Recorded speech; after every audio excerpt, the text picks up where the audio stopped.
Now we come to our favorite snack, a pakoda, which most of us enjoy with a regular cup of chai, but now you're going to enjoy it with a herbal tea, and instead of deep frying it, we're going to do it a completely different way. Secondly, this is called the oil-free, fiber-rich pakoda. Why is that? Usually pakodas are made from Bengal gram, which is besan atta. But in this recipe, in addition to the atta, we're going to put a whole lot of veggies. In fact, you'll see that the proportion of veggies, these 4 bowls are all vegetables, and besan is only so much. So that's why it's fiber rich, and let's see how we make it oil free. So we add all the vegetables into a mixing bowl, a big bowl. The cabbage, which is grated, carrot, which is grated, onions, which we usually do add to pakodas, thinly sliced, capsicum, thinly sliced. For keeping it easy to digest, a besan can be quite heavy to digest, that's why ajwain is added. So ajwain and chili powder. Some greens have to go in, so coriander, and now the besan.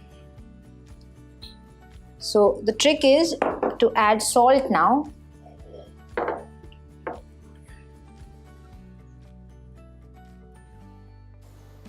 Now the idea is to massage the vegetables so that they release their own water, and that's what is used for binding the pakodas. We don't add any water. As you can see, it's releasing water and it's absorbing the besan.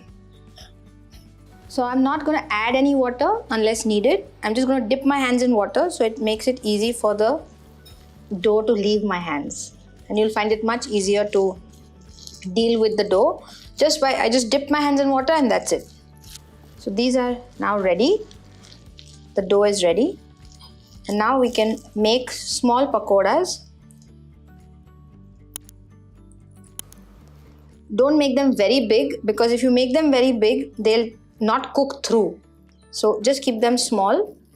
So once our dough or batter is ready, on the side, keep a steamer ready. It can be a regular steamer or it can be an idli steamer.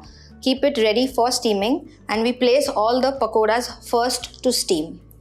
So we took the batter of the pakodas, made them into balls, and then steamed them for 10 minutes.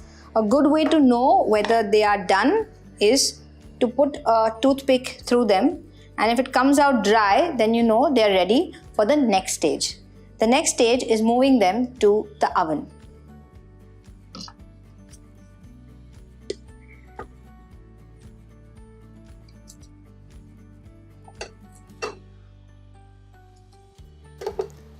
The basic idea is they should be firm and hard enough, and basically the besan has to be cooked because veggies don't take time to cook. And by doing this two-step process, we are ensuring that everything gets cooked and we get the crunch. That is what we want, right, in a pakoda. You don't want a soft tasting pakoda, you want a crunchy pakoda. And you're doing this without the use of an air fryer, just with a steamer and your good old oven. So in the oven this goes for 10 minutes. Always preheat the oven before using, so that you can actually calculate the real time of baking. Because if you say 10 minutes and your oven is cold, a couple of minutes will go in just the oven getting heated up. So 10 minutes after preheating.